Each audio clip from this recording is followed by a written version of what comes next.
ओम श्री राधे गोविंदाय नमः। आपका भगवत गीता जीवन की सारथी यूट्यूब चैनल पर हार्दिक स्वागत है। मैं अखिल शर्मा आज भगवत गीता के प्रथम अध्याय से भगवत गीता का पाठ आरंभ करने का प्रयास कर रहा हूँ, जो आपको सरल हिंदी के माध्यम से बताया जा रहा है। धृतराष्ट्र बोले, हे संजय, धर्मभूमि कुरुक्षेत्र में एकत्रित युद्ध की इच्छा वाले मेरे और पांडु के पुत्रों ने क्या किया। महर्षि वेद व्यास जी ने धृतराष्ट्र के कहने पर उनके सारथी संजय को दिव्य दृष्टि प्रदान की थी, जिससे वह युद्ध क्षेत्र में गए बगैर युद्ध भूमि में हो रहे घटनाक्रम को देख व सुन सकते थे। यहाँ कुरुक्षेत्र को धर्म क्षेत्र कहा जा रहा है, क्योंकि यहाँ अनेक महापुरुषों व देवताओं ने तप किया था और ऐसी मान्यता रही है कि यहाँ मरने वालों को सद्गति प्रदान प्राप्त होती है, जिस कारण इसे धर्म क्षेत्र भी कहा जाता है। यहाँ राजा कुरु ने भी घोर तप किया था, इसलिए इसे कुरुक्षेत्र पुकारा जाता है। यहाँ धृतराष्ट्र द्वारा संजय से मेरे पुत्र करके पूछा गया है, जबकि पांडवों के लिए मेरेपन का कोई भाव नहीं है। संसार में समस्त संघर्ष मेरे और तेरे भाव के कारण ही है, जबकि ईश्वर द्वारा संसार में कोई भेदभाव नहीं किया गया। सभी को ईश्वर द्वारा समान रूप से पृथ्वी, आकाश, अग्नि व वायु प्रदान की गई। मनुष्य नाहक ही मोहित होकर इस बंटवारे को कर लेता है कि ये तेरा देश, ये मेरा देश, ये तेरी जमीन, ये मेरी जमीन।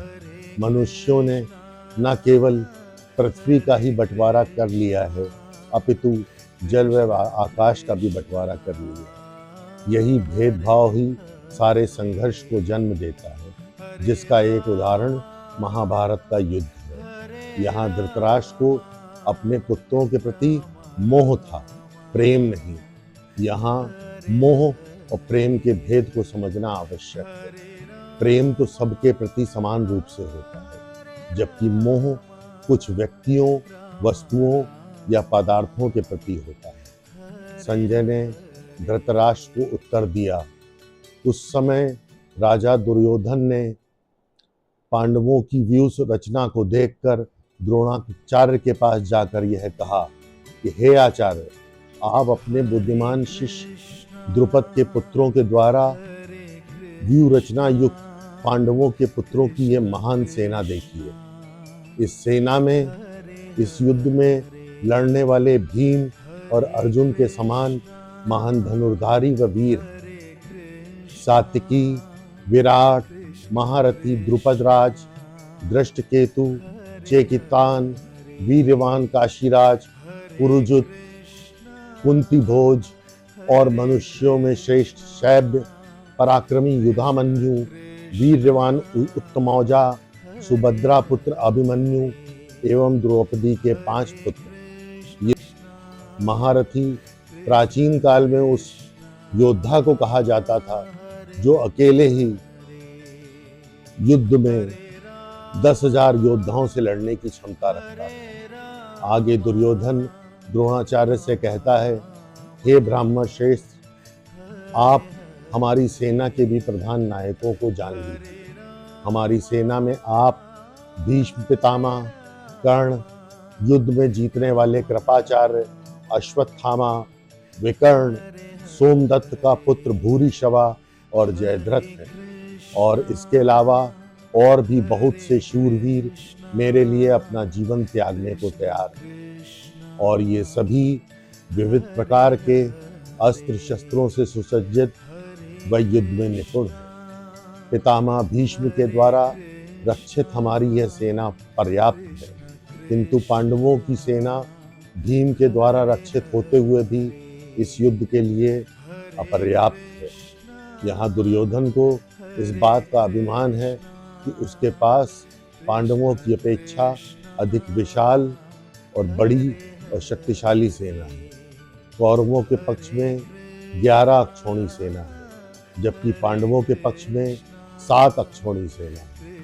दुर्योधन आगे अपने गुरुदेव से कहता है, अब आप सब लोग सभी मोर्चे पर अपने अपने विभाग के अनुसार स्थित रहते हुए भीष्म पितामह की हर प्रकार से रक्षा कीजिए। दुर्योधन को यह भली भांति पता है कि जब तक पितामह भीष्म कौरव की सेना के साथ खड़े हैं, तब तक उनकी सेना को कोई भी परास्त नहीं कर सकता। किंतु भीष्म शिखंडी पर प्रहार नहीं करेंगे, बल्कि उसके सामने आते ही अपने शस्त्रों का त्याग कर देंगे। अतः यहाँ दुर्योधन पितामह भीष्म के प्राणों का महत्व जानते हुए सभी महारथियों से भीष्म पितामह का भली प्रकार रक्षण करने को कह रहा है। तब कौरवों में वृद्ध प्रतापशाली भीष्म पितामह ने उस दुर्योधन के हृदय में आनंद उत्पन्न करते हुए ऊंचे स्वर में सिंह की गर्जना के समान शंख बजाया। इसके पश्चात शंख, नगाड़े, ढोल, मृदंग और रणसिंगे एक साथ बज उठे। यह ध्वनि बड़ी ही भयंकर हुई थी। इसके पश्चात श्वेत रंग के अश्वों से युक्त उत्तम रथ में बैठे हुए भगवान श्री कृष्ण और अर्जुन ने भी दिव्य शंख बजाए। श्री कृष्ण ने पांचजन्य नाम का शंख, अर्जुन ने देवदत्त नाम का शंख और भयानक कर्म वाले भीमसेन ने पौंड्र नाम का शंख बजाया। माता कुंती के पुत्र युधिष्ठिर ने अनंत विजय नाम का शंख, नकुल ने सुघोष और सहदेव ने मणिपुष्पक नामक शंख बजाए। आगे संजय बताते हैं कि हे पृथ्वीराज महाराज धृतराष्ट्र, महान धनुर्धारी काशीराज, महारथी शिखंडी, धृष्टद्युम्न, राजा विराट, अजय सात्यकी, राजा द्रुपद, द्रौपदी के 5 पुत्र, विशाल भुजाओं वाले सुभद्रा पुत्र अभिमन्यु, इन सभी ने अलग अलग शंखों को बजाया। उस समय भयंकर ध्वनि ने आकाश और पृथ्वी को गुंजायमान करते हुए धृतराष्ट्र के पुत्रों के हृदय को खंडित कर दिया। हे राजन, इसके बाद हनुमान चिन्ह युक्त ध्वजा रथ वाले रथ पर सवार अर्जुन ने धृतराष्ट्र के पुत्रों को युद्ध के लिए तैयार देखकर और शस्त्र चलाने के लिए तैयार होकर धनुष उठाकर भगवान श्री कृष्ण से कहा, हे अविनाशी, दोनों सेनाओं के मध्य मेरा रथ खड़ा कीजिए, ताकि मैं इन सभी युद्ध करने की इच्छा से खड़े हुए योद्धाओं को देख लूं कि किन किन योद्धाओं के साथ मुझे युद्ध करना है। इस युद्ध में दुष्ट दुर्योधन का प्रिय कार्य करने के इच्छुक जो भी योद्धा उपस्थित हैं, उनको जरा मैं भली भांति देख तो लूं। संजय ने कहा, हे भरतवंशी धृतराष्ट्र, अर्जुन द्वारा इस प्रकार सुनकर श्री कृष्ण ने दोनों सेनाओं के बीच में भीष्म पितामह और गुरु द्रोणाचार्य के सामने उत्तम रथ को खड़ा करके कहा, हे पार्थ, इन सब एकत्रित कौरवों को देखो। यहाँ अर्जुन ने दोनों सेनाओं में स्थित चाचाओं, दादाओं, आचार्यों, मामाओं, भाइयों, पुत्रों, पौत्रों, मित्रों, ससुरों और अपने स्नेहियों को देखा। उस अर्जुन ने उन सब बंधुओं को यूं खड़ा देखकर अत्यंत करुणा से युक्त होकर दुखी मन से यह वचन कहा, हे कृष्ण, युद्ध के लिए एकत्रित इन स्वजनों को देखकर मेरे अंग शिथिल हो जा रहे हैं तथा मेरा मुंह सूख रहा है। मेरे शरीर में कंपन और रोमांच हो रहा है। मेरे हाथ से मेरा गांडीव छूट रहा है तथा मेरी त्वचा भी जल रही है। हे केशव, मैं यहाँ खड़े रहने में भी असमर्थ हो रहा हूँ। मेरा मन भ्रमित सा हो रहा है तथा मैं सब ओर विपरीत लक्षणों को ही देख रहा हूँ। हे कृष्ण, युद्ध में अपने स्वजनों का वध करके मैं कोई मंगल नहीं देख पाता तथा मैं न तो विजय न राज्य न ही सुख की आकांक्षा करता हूँ। हे गोविंद, हमें राज्य, भोग और ऐसे जीवन से क्या लाभ है कि जिन लोगों के लिए हमें राज्य, भोग और सुख की आकांक्षा है, वे सभी अपने लोग अपने जीवन व संपत्ति को छोड़कर इस युद्ध भूमि में खड़े हुए। हे मधुसूदन, भले ही ये लोग मेरा वध ही क्यों ना कर दें, फिर भी मैं तीनों लोगों के राज्य के लिए भी इन लोगों का वध करने की इच्छा नहीं रखता। फिर मात्र पृथ्वी लोक के लिए तो कहना ही क्या। हे कृष्ण, धृतराष्ट्र के इन पुत्रों को मारकर हमें क्या सुख प्राप्त होगा? इन आतताइयों को मारकर हमें पाप ही लगेगा। इसलिए हमें अपने ही भाइयों की हत्या का विचार त्याग देना चाहिए, क्योंकि हम अपने ही स्वजनों को मारकर कैसे सुखी हो सकते हैं।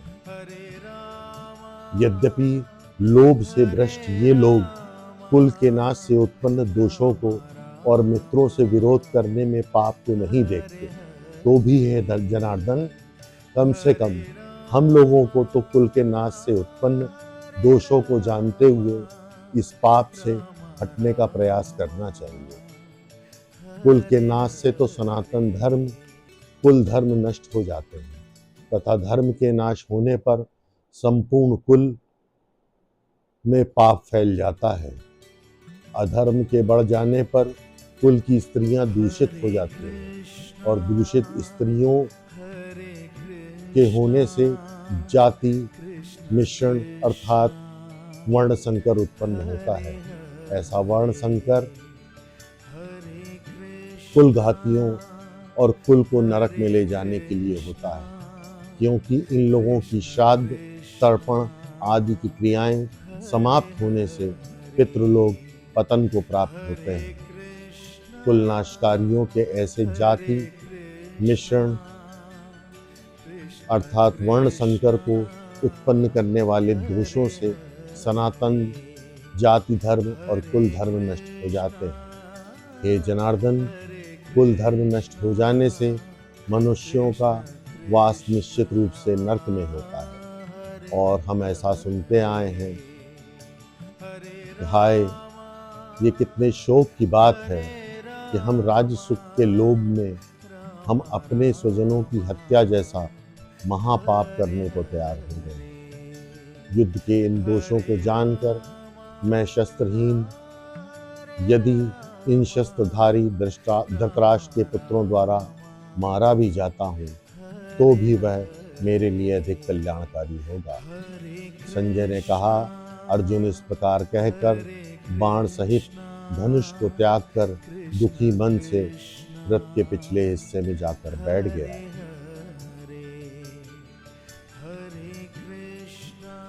इसी के साथ प्रथम अध्याय समाप्त होता है।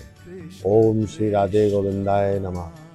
ओम पूर्णमदः पूर्णमिदं पूर्णात् पूर्णमुदच्यते पूर्णस्य पूर्णमादाय पूर्णमेवावशिष्यते। ओम शांति शांति शांति।